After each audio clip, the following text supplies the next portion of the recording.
Hello, welcome to all. मैं हूँ CA Jitendra Agarwal. कैसे हैं आप सब लोग? आज हम यहाँ डिस्कस करने जा रहे हैं बजट के अंदर एक काफी इम्पोर्टेंट एक सेक्शन है, सेक्शन 194 आर, जो बजट 2022 के अंदर इंट्रोड्यूस हुआ था।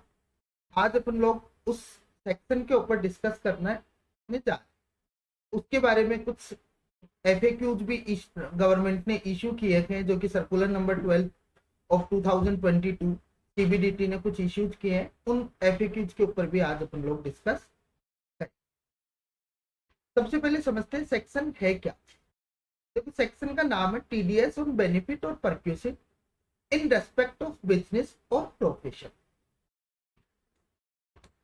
आप सब लोगों को पता है बिजनेस के अंदर काफी सारे बेनिफिट और परक्यूसिव दिए जाते हैं। जैसे फार्मा कंपनीज हैं, अपनी सेल इंक्रीज करने के लिए या प्रमोशन पर्पज के लिए डॉक्टर्स को काफी सारी फ्री सैंपल्स देती है, मेडिसिन के गिफ्ट्स वगैरह भी डिस्ट्रीब्यूट करती है।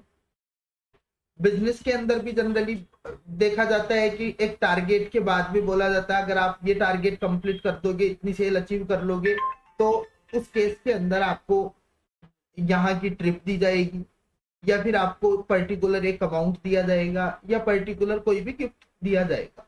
कई सारी कंपनीज है अपने डीलर्स के लिए ऐसे इंसेंटिव्स रखती है। अब इस केस में सबसे बड़ा क्वेश्चन था कि इस सेक्शन को लाने की गवर्नमेंट को जरूरत क्यों पड़ी। देखो, सबसे पहली बात है कि बिजनेस के अंदर जब भी डीलर्स को या किसी भी पर्सन को अगर कोई भी इंसेंटिव मिलता है या कोई गिफ्ट मिलता है ड्यू टू हिज बिजनेस और प्रोफेशन, अगर उसको वो अमाउंट बाई चेक मिलता है, बैंक के अंदर अगर वो पैसा मिल जाता है, तो उस केस में तो वो अपनी इनकम में शो कर देगा, क्योंकि वो ट्रांजैक्शन रिफ्लेक्ट हो रही है। लेकिन अगर मैं बात करूं, जैसे सपोज फार्मा कंपनीज हैं, डॉक्टर्स को गिफ्ट दे, सपोज कोई भी आइटम था, डॉक्टर के चैम्बर के अंदर 3 एसी लगवा दिए, 1 लाख रुपए के एसी लगते, क्या वो डॉक्टर उन एसी जो रिसीव हुए हैं, क्या उस एसी की वैल्यू को अपनी इनकम में बुक करेगा कि नहीं करेगा? कंपनी अपनी बैलेंस शीट के अंदर, अपने पी एंड एल के अंदर एक्सपेंसेस ऑन बिजनेस प्रमोशन करके एक्सपेंसेस बुक कर लेती है, लेकिन जो रिसीवर है वो अपनी इनकम में जो भी काइंड के अंदर गिफ्ट्स मिलते हैं या काइंड में जो भी उसको बेनिफिट मिलते हैं वो कभी भी बुक नहीं कर।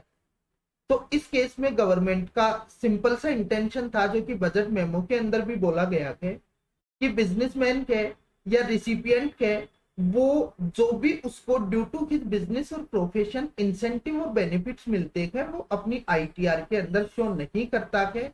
और इसी वजह से इस टैक्स अवॉइडेंस को रोकने के लिए हम 194 R new TDS section introduce कर, और इसके अंदर पेयर के ऊपर एक रेस्पॉन्सिबिलिटी डाल दी कि आपको इस सेक्शन में टीडीएस डिडक्ट करना पड़ेगा।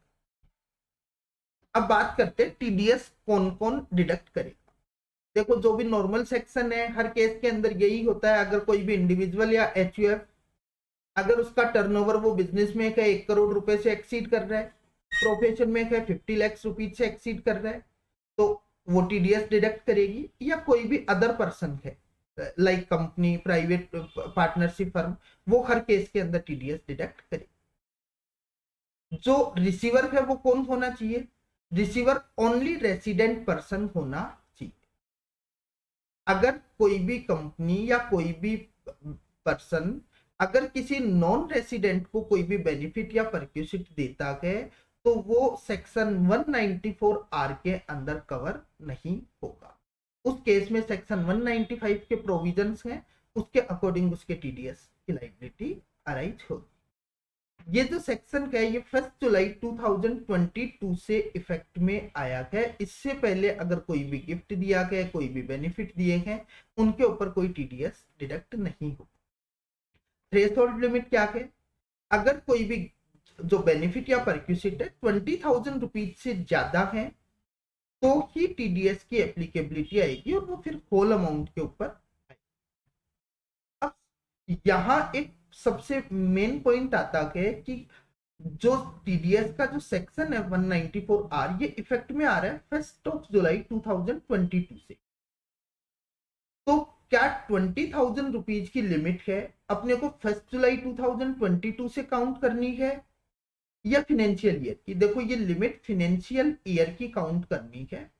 अगर सपोज कोई भी पर्सन है, उसने 1 अप्रैल से 30 जून तक 15,000 रुपीज के गिफ्ट बेनिफिट किसी एक सिंगल पर्सन को दिए, और उसके बाद में 2 जुलाई को उसने सपोज 7,000 रुपीज के और गिफ्ट दे रहा है, तो यहाँ 15,000 के 1 अप्रैल से 30 जून के बीच में दे चुका, एंड 7,000 के 2 जुलाई को दे रहा है।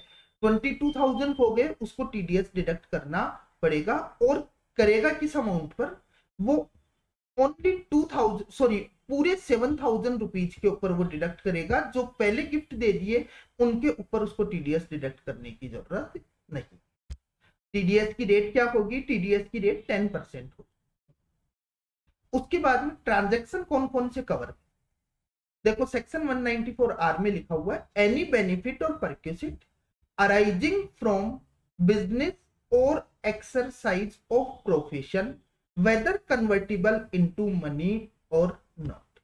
कोई भी बेनिफिट और परक्यूसिट है जो कि रिसीवर को ड्यू टू हिज बिजनेस और प्रोफेशन अराइज हो रहा है, तो ही इस सेक्शन की प्रीव्यू में वो आएगा, अदरवाइज नहीं आएगा।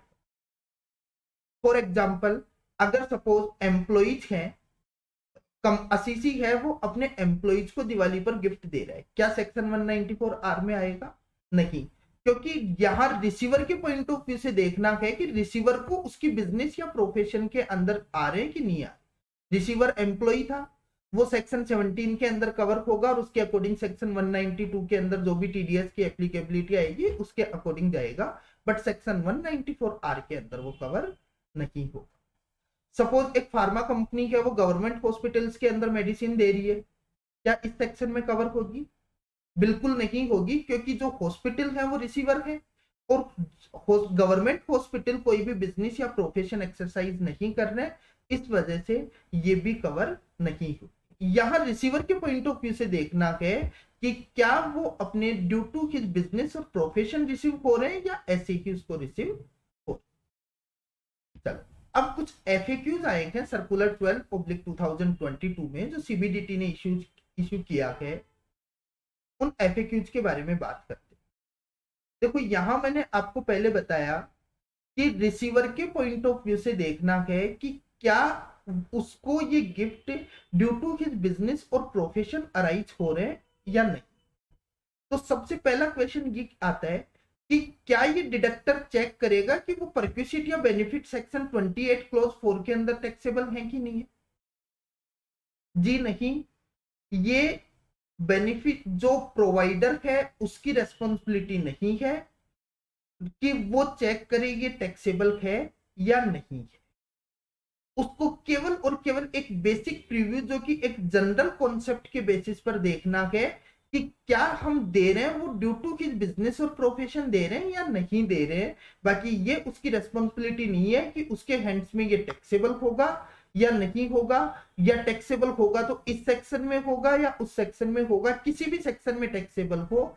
अगर कोई भी बेनिफिट या परक्यूसिट दिया जा रहा है तो उसके ऊपर टीडीएस डिडक्ट होगा, ये डिडक्टर की रेस्पॉन्सिबिलिटी बिल्कुल भी नहीं। सेकंड क्वेश्चन है अपना कि क्या बेनिफिट और परक्यूसिट काइंड में होने चाहिए? जी ऐसा भी नहीं है। परक्यूसिट और बेनिफिट कैश में भी हो सकते हैं, प्योरली इन कैश हो सकते हैं, प्योरली इन काइंड हो सकते हैं, और हो सकता है पार्टली इन कैश हो और पार्टली इन। अब नेक्स्ट है कि अगर सपोज डिडक्टर है या असीसी है, वो गिफ्ट दे रहा है या वो बेनिफिट और परक्यूसिट दे रहा है जो कि कैपिटल असेट की फॉर्म में है। जैसे सपोज एक कंपनी थी, सीमेंट कंपनी थी, उसने अपने डीलर्स को बोला कि आप अगर 5 करोड़ रुपए की सेल अचीव कर लेते हो तो हम आपको एक i20 कार देंगे। i20 कार रिसीवर के केस में कैपिटल असेट है, क्या इसके ऊपर चेक करना है और इसके ऊपर टीडीएस डिडक्ट होगा? जी बिल्कुल भी नहीं है। अपन क्वेश्चन नंबर 1 के अंदर डिस्कस कर चुके हैं कि अपनी रेस्पॉन्सिबिलिटी ये नहीं है कि अपन चेक करें कि ये टैक्सेबल होगा रिसीवर के हैंड्स में या नहीं होगा, या ये कैपिटल असेट है या नहीं है, अपने को कुछ भी दे रहे हैं उसके ऊपर टीडीएस डिडक्ट होगा। अब एक जनरल क्वेश्चन है कि सपोज मैंने एक पर्सन को सेल की, 20 लाख रुपए की बिलिंग की उसको, उस पर्सन ने को मैंने बोला कि अगर आप पेमेंट विद इन 10 डेज दे देते हो तो मैं आपको 10% कैश डिस्काउंट दे दूँ, मतलब 2 लाख रुपए दे दूंगा। उसने मेरे को विद इन 10 डेज पेमेंट कर दिया, 18 लाख रुपीज का पेमेंट कर दिया, 2 लाख रुपीज मैंने अपनी बुक्स में डिस्काउंट बुक कर दिया, क्या उसके ऊपर टीडीएस कटेगा? सबसे पहली बात है, क्या वो बेनिफिट और परक्यूसिट है क्या?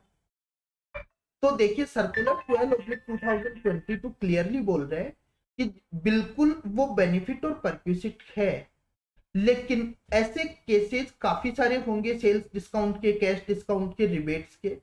तो इस डिफिकल्टी को रिमूव करने के लिए सर्कुलर 12/2022 बोल रहे हैं कि आपको टीडीएस डिडक्ट करने की जरूरत नहीं है। मतलब सेल डिस्काउंट हुआ, कैश डिस्काउंट हुआ, अगर कोई रिबेट्स वगैरह दे रहे हैं तो उस केस में आपको टीडीएस डिडक्ट नहीं करना। नेक्स्ट क्वेश्चन है, एक कंपनी है, सपोज मेरी कंपनी है, मैं हेडफोन मैन्युफैक्चर करता हूं, और एक पर्सन था जो सोशल मीडिया के ऊपर अपने वीडियोस वगैरह अपलोड कर रहा था। मैंने उस पर्सन को बोला कि यार मेरे हेडफोन का एडवर्टीजमेंट कर दो, ये मेरे हेडफोन ले लो, इसमें आवाज वगैरह बहुत अच्छी आती है। उस पर्सन ने वो हेडफोन लिया, एडवर्टीजमेंट कर दिया, क्या वो बेनिफिट और परक्यूसिट है? मैं सोशल मीडिया इन्फ्लुएंसर को ऑब्वियसली बात है उस चीज एडवर्टीजमेंट के लिए कुछ पेमेंट करूंगा। देखो, अगर मैंने जो प्रोडक्ट दिया है, अगर वो इन्फ्लुएंसर अगर मेरे को वापस रिटर्न कर देता है प्रोडक्ट ऐड करने के बाद में, तो उस केस में तो मैटर ही खत्म हो जाता है, क्योंकि वो परक्यूसिट हुई नहीं। अगर वो वापस नहीं करता है, अगर रिटेन कर लेता है, तो वो डेफिनेटली उसके हैंड में परक्यूसिट है और बेनिफिट है, तो अपने को टीडीएस डिडक्ट करना पड़ेगा। इस नेक्स्ट क्वेश्चन के बारे में मैं ऑलरेडी डिस्कस कर चुका हूं कि अगर फ्री सैंपल दिए हैं गवर्नमेंट हॉस्पिटल्स को, क्या टीडीएस डिडक्ट होगा? बिल्कुल नहीं होगा, क्योंकि गवर्नमेंट हॉस्पिटल है, वो बिजनेस और प्रोफेशन कैरी नहीं करते हैं, तो इस केस में टीडीएस डिडक्ट नहीं। नेक्स्ट क्वेश्चन है अपना, डॉक्टर्स को फ्री सैंपल देते हैं, फार्मा कंपनीज हैं, डॉक्टर्स को फ्री सैंपल्स भी देती है, गिफ्ट्स भी देती है, उस केस में टीडीएस कैसे डिडक्ट करें? देखो, एक डॉक्टर है, इंडिपेंडेंट प्रैक्टिस कर रहा है, फार्मा कंपनी का रिप्रेजेंटेटिव आया, डॉक्टर्स को फ्री सैंपल्स देकर के जा रहा है, बिल्कुल डॉक्टर के हैंड, डॉक्टर को डिडक्टिव मानते हुए टीडीएस डिडक्ट करेंगे। अगर सपोज डॉक्टर है वो एक हॉस्पिटल के साथ एसोसिएटेड है और वो एज अ एम्प्लॉय उस हॉस्पिटल के अंदर जॉब कर रहे हैं, फार्मा कंपनी ने हॉस्पिटल को फ्री सैंपल्स दिए, फार्मा कंपनी हॉस्पिटल को डिडक्टिव मानते हुए टीडीएस डिडक्ट करेगी, हॉस्पिटल ने वो फ्री सैंपल डॉक्टर को दे दी, क्योंकि डॉक्टर एम्प्लॉय था उस हॉस्पिटल का। हॉस्पिटल जो टीडीएस डिडक्ट करेगा वो सेक्शन 194 आर में नहीं कर सकता, क्योंकि सेक्शन 194 आर की बेसिक कंडीशन है कि आपको जो भी बेनिफिट दे रहे हो वो ड्यू टू हिज बिजनेस, मतलब ड्यू टू रिसीवर बिजनेस या प्रोफेशन दे रहे हो तो ही टीडीएस डिडक्ट होगा। तो इस केस में यहां फार्मा कंपनी हॉस्पिटल का 194 आर में टीडीएस डिडक्ट करेगी और हॉस्पिटल डॉक्टर का सेक्शन 192 के अकॉर्डिंग टीडीएस डिडक्ट करेगी। अगर सपोज डॉक्टर है वो इंडिपेंडेंट कंसल्टेंट के रूप में अपनी सेवाएं दे रहा है हॉस्पिटल, तो इस केस में फार्मा कंपनी हॉस्पिटल का टीडीएस डिडक्ट करेगी 194 आर में, एंड हॉस्पिटल डॉक्टर का टीडीएस डिडक्ट करेगी 194 आर में। केस 2 के लिए, मतलब डॉक्टर अगर एज अ कंसल्टेंट वर्किंग में है हॉस्पिटल में, तो उस केस के लिए सर्कुलर 12 में ऑल्टरनेटिव सॉल्यूशन आया है कि यहाँ डबल चेन क्रिएट हो रही है, फार्मा कंपनी हॉस्पिटल का कर रही है, हॉस्पिटल डॉक्टर का कर रही है, तो इस केस में बोला गया है कि फार्मा कंपनी डायरेक्ट डॉक्टर का टीडीएस भी डिडक्ट कर। नेक्स्ट सबसे बड़ी बात है कि अगर कैश में कोई भी परक्यूसिट या बेनिफिट दी है, वैल्यूएशन की कोई बात ही नहीं आती, लेकिन अगर काइंड में दी है तो वैल्यूएशन कैसे करें? देखो, काइंड में सपोज कंपनी है, वो आउटसाइड बाहर से गिफ्ट वगैरह परचेज कर दिए, बाहर से कोई भी आइटम परचेज कर दिए और फिर एज अ गिफ्ट या एज अ बेनिफिट डिस्ट्रीब्यूट कर दिया। तो सिंपल वैल्यूएशन क्या है कि जितने रुपए में उसने खरीदा है, जितने रुपए की उसकी परचेज प्राइस है, वो परक्यूसिट की वैल्यू होती है। सेकंडली कि अगर सपोज उस कंपनी ने वो आइटम खुद ने मैन्युफैक्चर किया है, तो इस केस में कंपनी अपने अदर कस्टमर्स को जितने रुपए के अंदर जिस प्राइस के ऊपर वो गुड्स सोल्ड करती है, वो उस परक्यूसिट की वैल्यू होगी। और क्लियरली सर्कुलर में आ गया कि जीएसटी परक्यूसिट की वैल्यू के अंदर इंक्लूड नहीं। अब टीडीएस डिडक्ट कैसे करेंगे? टीडीएस अगर सपोज कंपनी कैश के अंदर कोई बेनिफिट दे रही है, 25,000 रुपए का बेनिफिट दिया, सिंपल है 2500 का टीडीएस डिडक्ट कर लेगी, 22,500 22,500 रिसीवर को पे कर दिया। अगर काइंड में दिया है तो सपोज एक सीमेंट कंपनी है, वो अपने डीलर्स को कार गिफ्ट करती है, 5 लाख रुपीज की कार है। तो कंपनी के पास ऑप्शन है, कंपनी पहले तो बोले, जैसे अपने पास कॉल आते हैं फ्रॉड वाले कॉल, वो बोलते हैं कि आप हमारे अकाउंट में पहले टीडीएस के पैसे जमा करा दो तो हम आपको वो प्राइज मनी दे देंगे। वैसे कंपनी डीलर को बोलेगी आपकी 5 लाख रुपए की कार है, आप अगर हमारे को 50,000 रुपए के टीडीएस के पैसे दे देते हो तो हम आपको 5 लाख रुपए की कार गिफ्ट करते हैं। लेकिन ऐसा प्रैक्टिकली कंपनीज बोलेगी। सेकंड ऑप्शन है कि 5 लाख रुपए की कार है, टीडीएस कितना बनता है? 50,000। आप बोलोगे कि सर ऐसा करते हैं कि 5 लाख रुपए की कार है, इसके ऊपर 10% टीडीएस बनता है, हम अपनी जेब से जमा करा देते हैं, 5,50,000 का हम खर्चा बुक कर लेंगे। लेकिन जो 50,000 रुपीज आप टीडीएस डिपॉजिट करवा रहे हो, वो भी तो बेनिफिट है, उसके ऊपर भी तो टीडीएस कटेगा। तो यहां अपने को 5 लाख रुपए प्लस जो टीडीएस जमा करवा रहे हो, मतलब 5 लाख रुपए को अपने को ग्रोसअप करना पड़ेगा कि वो इतना दे रहे हैं, वो 90% के बराबर है, फिर अपने को टीडीएस डिडक्ट करके जमा करवाना पड़ेगा। अब यहां एक ऑप्शन और दिया है, सीबीडीटी ने सर्कुलर में एक ऑप्शन और दिया है कि आप देखो प्रैक्टिकली ऐसा पॉसिबल नहीं है कि किसी को गिफ्ट भी दे रहे हो और उसको बोल रहे हो कि पहले ये हमारे को पैसे दे तब हम आपको गिफ्ट देंगे। तो आप जिस भी पर्सन को बेनिफिट दे रहे हो, आप उसको बोल दो कि इतने रुपए का हम आपको बेनिफिट दे रहे हैं जो कि आपकी इनकम है, और हमारी रेस्पॉन्सिबिलिटी इसके ऊपर 10% टीडीएस डिडक्ट करने की है। लेकिन क्योंकि हम कैश में आपको दे नहीं रहे, तो टीडीएस डिडक्ट कर नहीं सकते इससे। ऐसा तो है नहीं कार का एक टायर खोल करके रख लेंगे कि चलो ये टीडीएस में हो गया। तो इस केस में आप इतना पैसा जमा करवा दो एज अ एडवांस टैक्स।